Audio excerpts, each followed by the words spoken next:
阿根廷购买中国枭龙战斗机有何意义？从发达国家倒退到发展中国家的阿根廷经历了怎样的发展历程？阿根廷又为何趁机公开向中国示好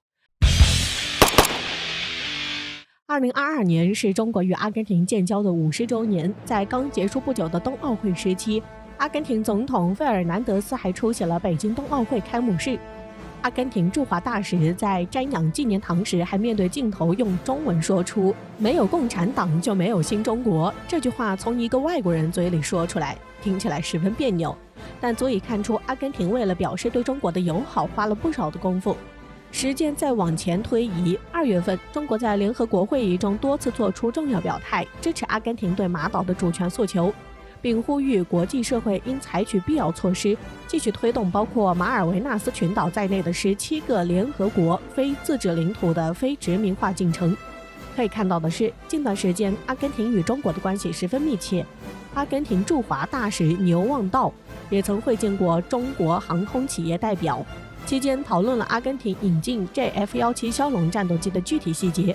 虽然目前还没有进行进一步的军购举动，但阿根廷购买中国战机这一事件却让英国紧张了起来。众所周知，英国一直在制造中国香港地区的问题，企图通过制造中国内部矛盾遏制中国的发展。在台湾问题上也一直用实际行动表明了其的政治立场，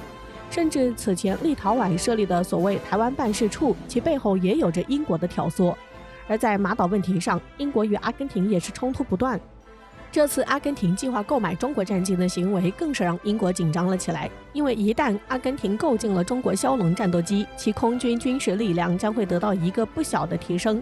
而这个从前的日不落帝国已经没有足够强大的国力来应付有中国在背后帮助的阿根廷。我们知道，从2战以后，英国的国际影响力逐渐衰弱，英国也接连不断地放弃了自己大部分殖民地，但在马岛问题上却一直有着强硬的态度，并持续了40多年。英国虽然没有了往日辉煌，但殖民思想却深深地烙印在英国的历史当中，不可磨灭。如果英国在马岛问题上失利，将会真正的一蹶不振。毕竟英国海军的力量本就不再强大，还要跟随着美国一起威慑俄罗斯，脱欧导致的国内经济萎缩也影响深远。英国现在可以说是一地鸡毛，但阿根廷不同，在对中国表示友好后，一带一路政策对阿根廷好处颇多。阿根廷与中国的军事交流也越来越密切。在阿根廷确定买下中国枭龙战机后，将会大大的提升维护自身主权的能力。不仅如此，中国与阿根廷还联合发布了一项声明，声明中有几点比较重要：中国支持阿根廷对马岛完全行使主权，一带一路的谅解备忘录，扩大阿根廷出口创造就业，本币互换合作更多使用本币结算。我们可以看出，这几条中有3条都离不开2个字儿：经济。看来，中国与阿根廷的友好关系中，阿根廷的经济发展将获得不小的提升。但值得一提的是，阿根廷虽然与中国建交50年，但其却在很长一段时间在美国和中国之间左右摇摆，在世界政治舞台上一直见风使舵，希望用与中国的友好关系来威胁取得美国的利益。阿根廷的白人比例非常高，所以在南美的阿根廷更像是白人文明社会，所以其对白人是有归属感和认同感的，甚至一段时间里对中国有来自于白人世界议员的同仇敌忾。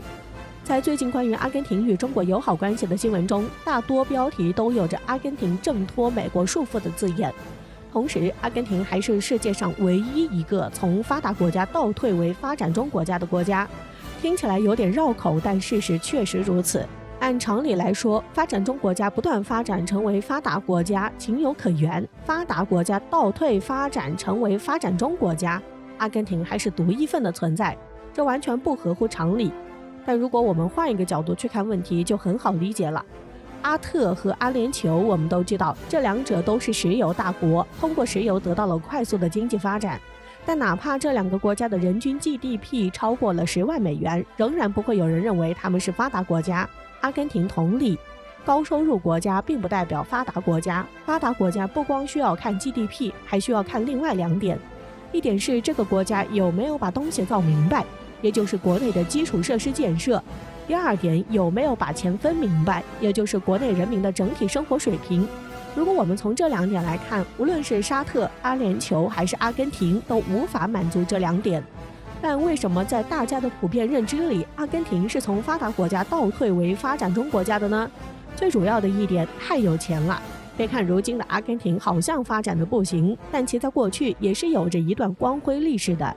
90年代到21世纪初期，中国曾经有过一段时间的美国梦，很多人都希望能够到美国去发展，因为当时的美国是世界上最发达的国家，有着完善的社会体制和庞大的职业需求。阿根廷和美国一样，也曾有这么一段岁月。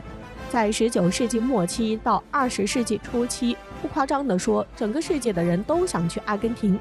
这完全得益于阿根廷的自然环境，作为南美洲仅次于巴西的拉美第2大国，东边是大西洋，西边是安第斯山脉，东部和中部的潘帕斯草原是世界著名的农牧区，号称世界粮仓。在当时工业化还未普及的时代，潘帕斯草原简直是大自然给人类最好的礼物，是世界上最肥沃的土地。这就让当时技术发展迅速的欧洲人纷纷带着先进的农业技术和大量的资金涌入阿根廷。当时在欧洲流传着这样一句话，像阿根廷一样有钱，